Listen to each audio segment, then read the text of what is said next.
अब आप रितिका गुप्ता से सिरोही जिले की चिट्ठी सुनिए। इसके लेखक हैं साकेत गोयल। जिले में 75वां गणतंत्र दिवस समारोह पूर्वक और हर्षोल्लास के साथ मनाया गया। जिला स्तरीय मुख्य समारोह अरविंद पवेलियन में आयोजित किया गया। ग्रामीण विकास और पंचायती राज राज्य मंत्री ओटाराम देवासी ने राष्ट्रध्वज फहराया।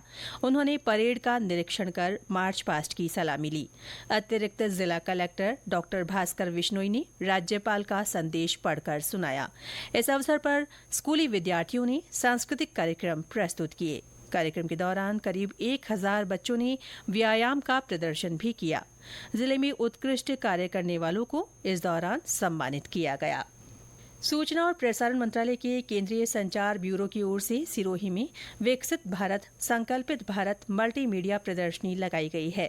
सरकारी स्नातकोत्तर महाविद्यालय में आयोजित इस प्रदर्शनी का जिला प्रमुख अर्जुन राम पुरोहित और जिला कलेक्टर शुभम चौधरी ने कल उद्घाटन किया। इस अवसर पर जिला प्रमुख ने कहा कि वर्ष 2047 तक भारत को विकसित राष्ट्र बनाने के लक्ष्य को पूरा करने के लिए सरकारी योजनाओं की जानकारी आम जन तक पहुंचना जरूरी है। उन्होंने लोगों से योजनाओं का अधिक से अधिक लाभ उठाने का आग्रह किया। 3 दिन तक चलने वाली प्रदर्शनी में केंद्र सरकार की जन कल्याणकारी योजनाओं की जानकारी दी जा रही है। प्रदर्शनी में रोजाना 2 सत्र आयोजित किए जा रहे हैं। हर सत्र में विभिन्न जिला स्तरीय अधिकारी सरकारी योजनाओं की जानकारी दे रहे हैं। पिछले दिनों शुभम चौधरी ने सिरोही के नए जिला कलेक्टर के रूप में पदभार ग्रहण किया।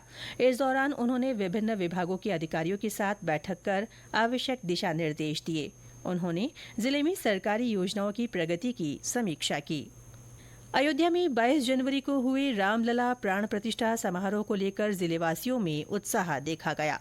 अयोध्या में हुए कार्यक्रम का कई स्थानों पर सजीव प्रसारण भी किया गया। इस दिन को त्योहार के रूप में मनाया गया। समूचे जिले को आकर्षक रोशनी और विशेष ढंग से सजाया गया। घर घर में दीपक जलाए गए और रंगोलियां बनाई गईं। इससे पहले प्रधानमंत्री नरेंद्र मोदी के आह्वान पर जिले के धार्मिक स्थलों पर स्वच्छता अभियान चलाया गया। इसके तहत अजारी गांव के मारकुंडेश्वर धाम में साफ सफाई की गई। मंदिर के पास बने तालाब को साफ किया गया। अभियान में बड़ी संख्या में ग्रामीणों ने भाग लिया। जिले के माउंट आबू में पिछले दिनों शरद महोत्सव मनाया गया। इसकी शुरुआत शोभा यात्रा के साथ हुई, जो शहर के मुख्य मार्गों से होकर गुजरी। 3 दिन तक चले महोत्सव में विभिन्न सांस्कृतिक कार्यक्रम और प्रतियोगिताएं आयोजित की गईं। प्रतियोगिताओं में देशी विदेशी पर्यटकों ने हिस्सा लिया। राष्ट्रीय बालिका दिवस पर जिले में विभिन्न कार्यक्रम हुए। इस अवसर पर गोयली के महात्मा गांधी राजकीय विद्यालय में महिला अधिकारिता विभाग की ओर से कक्षा 9 तक की बालिकाओं के बीच प्रतियोगिताएं रखी गईं। बेटी बचाओ बेटी पढ़ाओ योजना की थीम पर रंगोली, चित्रकला और स्लोगन लेखन स्पर्धाएं हुई। साथ ही खेलकूद प्रतियोगिताओं का भी आयोजन किया गया। विजेताओं को पुरस्कार से सम्मानित किया गया। इस दौरान बेटी बचाओ बेटी पढ़ाओ की शपथ भी दिलवाई गई। पाली संभागीय आयुक्त वंदना सिंघवी पिछले दिनों जिले के दौरे पर रहीं। इस अवसर पर उन्होंने जिला कारागृह का निरीक्षण किया। उन्होंने कारागृह में विभिन्न व्यवस्थाओं का जायजा लिया और बंदियों से बातचीत भी की। मकर संक्रांति का पर्व जिले भर में परंपरागत हर्षोल्लास के साथ मनाया गया।